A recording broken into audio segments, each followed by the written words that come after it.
আজকে যে ভিডিওটা বানাবো সেটা ছাড়া কিন্তু আমার একদম চলে না। Welcome back to my page herbs and wifi golden diaries. হ্যাঁ, কি বুঝতে পারছো তো, আমার এটা ইভিনিং কিন্তু স্ন্যাক্স। তোমাদের এটাকে পছন্দ কিনা অবশ্যই কমেন্ট করে জানাবে।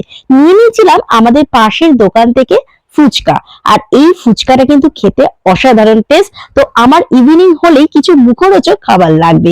তার মধ্যে আমাদের সব থেকে প্রিয় খাবারটা হলো এইটা, মানে ফুচকা, টক ফুচকা। সেটা যে ফুচকাই হতে পারে, মিষ্টি ফুচকা বলো আর দই ফুচকা বলো, যে কোনো। তোমরা ভাবতেই পারো যে এটা কেন ডেকোরেশন করেছি। হ্যাঁ, আমি যে খাবারটাই হচ্ছে ভিডিও করি ডেকোরেশন করি দিই। তো চলো তোমাদের সাথে একটু শেয়ার করে দিই, কারণ সবকিছু শেয়ার করছি তো এটাও শেয়ার করলাম তার জন্য। তো ফুচকা সবারই প্রিয় হতে পারে, কিন্তু আমার একটু বেশি প্রিয়। নিয়ে নিয়েছিলাম টক জল, আর ফুচকাগুলো একটু গোল করে সাজিয়ে নিয়েছিলাম জলে ডুবে। এটা আর থাকতে পারছিলাম না দেখে, তো মুখে নিয়ে নিয়েছিলাম। তো দেখতেই পাচ্ছ অসাধারণ হচ্ছে টেস্ট। আর এইটা হলে আমার ইভিনিং এ কিন্তু আর কিছুই লাগে না।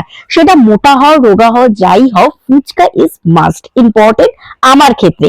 তোমাদের কেরম লাগে আর তোমাদের কতটা প্রিয় অবশ্যই কিন্তু কমেন্ট বক্সে জানাবে। আজকে আমি কিন্তু একা নয়, নিয়ে নিয়েছিলাম মাকেও। মার অতটা প্রিয় না হলেও মাকে কিন্তু জোর করে ঢুকিয়ে দিয়েছিলাম একটা। আর এর ওপরে নিয়ে নিয়েছিলাম একটা কাঁচা লঙ্কা। এটা একটু ট্রাই করলাম, কারণ ভাইরাল ভিডিওটা দেখার পর আমিও একটু কিন্তু ট্রাই করে ফেললাম।